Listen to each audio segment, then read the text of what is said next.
everybody, welcome to the Common Game Movie Show. My name is Deshaun, and today I'm here to talk about the Creed 3 trailer, and the hype is live. I am real hyped for this. This is a great trailer, but getting into a little bit, Creed 3 was a weird movie because for a while after Creed 2, we didn't know if this movie was even going to happen, which, to be fair, the way Creed 2 had ended, it didn't feel like it needed to happen. It didn't, honestly. Like, Creed 2 ended in a great way. It ended the Rocky character. It was the completion of, in a way, Apollo, in a way, Adonis avenged his father. Almost, he sort of not only avenged his father, he moved past that death, that incident, that moment. And it was interesting bringing in Drago's son. All of it was pretty much wrapped up in a nice bow, like that you didn't really need to even come back to Creed. But once it made money, you knew they were going to make a third one. Then when the third one was announced, we really didn't know who the director was going to be. And then it was announced that Michael B. Jordan himself will be making his directorial debut in this Creed 3 movie. And, on one hand, it's kind of a scary thing. Dude's never directed a film before. Who knows? This is a big film for your first time out. But on the other hand, him and Ryan Coogler were very close. They are very close. We're very close. Are very close to the point where he's been in every single movie Ryan Coogler's ever directed, except maybe Wakanda Forever, but we'll wait and see on that. You never know. But they're very close.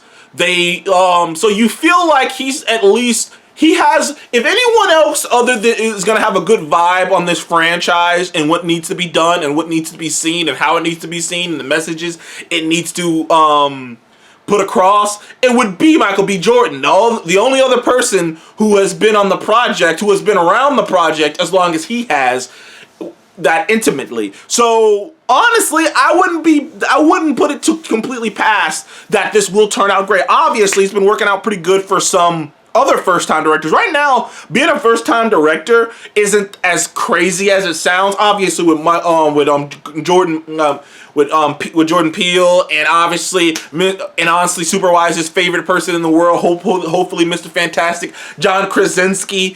They've shown, and even with Giacchino, who just did Werewolf by Night, first-time directors.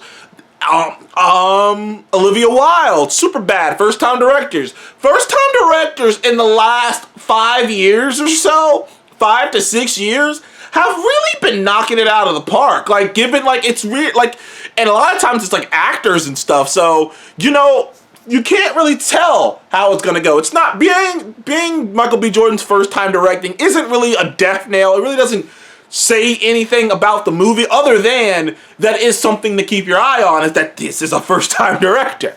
But I digress. If it works out for him, he's probably going to do more of it. Who knows? But yeah. This is Michael B. Jordan's first-time directing, and we didn't even know a lot about it. Unlike the Creed one, Creed 2, we knew, very early on it was going to be Drago's son. It was very early on. It was like one of the first things you saw on a poster or something. It was like, oh, it's Drago's son. Boom, boom. But this one, we didn't really know about until now. All we knew was that Jonathan Majors was cast in it to be the antagonist. That's it. That's all we knew. And that's what we knew for months. And he's gotten insanely great shape. Jonathan Majors is already in great shape, but he even got beefier. I think he said he put on something like 15 pounds of muscle. So, he got even beefier than he already was. So, that's all we really knew. But now, with the release of the official trailer, we have an idea for the story, and it's another one of those it's a great sports story, ain't it? It's a great fun, a great juicy adversarial story. So, apparently, back when old Adonis was a young hoodlum, because if you remember in the first movie, he was getting in fights and in and out of juvie and shit. He was a badass kid. He was reckless. He was living reckless as a kid. Not until his, I guess his adopted mom or wife of his father that he never knew. Not until that happened, and she came and picked him up and gave him a new life. He was living hard. And it turns out he was living pretty hard because one of his friends got arrested for something. Him and his friend got arrested for something, and he felt guilty about it. That friend spent 18 years in jail, so to speak, as he says it. He spent 18 years in jail, and him and his friend both had dreams when they were younger of being boxers. But his friend, apparently, from what the trailer's saying, was more talented than he was. More capable of making it bigger. Almost like the Blind Side movie, where they kind of hinted that this one kid who was like a running back was more talented than the actual main character, but he ended up getting caught up in gang violence and dying, so he never got to see his full potential. Kind of like that. It's like, he felt like in the entire, Adonis never called. He never called, he never visited, he almost put this guy in his rearview mirror. So that's why the tagline is,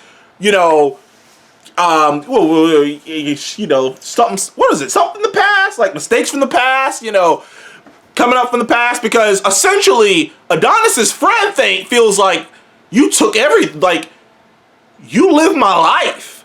I ended up in a box, and clearly whatever Adonis did that got him arrested was some shit. It had to be something he did. It was because he wouldn't feel this guilty about it. And it's probably something along the lines of he left him. He left him hanging. He didn't help him. He left him hanging and just left him in jail to rot. And essentially, homeboy has been sitting in prison thinking about this man. And then Adonis rises to the top, becomes this huge megastar, and all homeboy can think about is, that should have been me. Not only was that not me, you took my dream. You didn't even want it. Like, there is some juiciness to this story. Real juiciness. And like, I'm excited for this movie, man. I am pumped. I've loved the Creed franchise so far. Obviously, I think Creed 2 is a better movie than, Creed 1 is a better movie than Creed 2. But I still enjoyed Creed 2. Though, I do think Creed 2, I gave Creed 1 like a 9 out of 10. Creed 2 was like an 8 out of 10, 7 out of 10. More like a 7 out of 10 to me. It did have more flaws than the original. But I'm excited, but I still enjoyed the fuck out of it. I'm still excited for this third movie. Cannot wait for fucking Creed 3. Anyways, thank you guys for joining the Conrad Movie Show. Please like, subscribe, and comment below. Have you seen the trailer for Creed 3? It looks dope. I can't wait. Jonathan Majors looks awesome. The action, the fights always look dope. So I'm even more excited for this. Anyways, thank you guys again. I'll see you on the next one. Goodbye.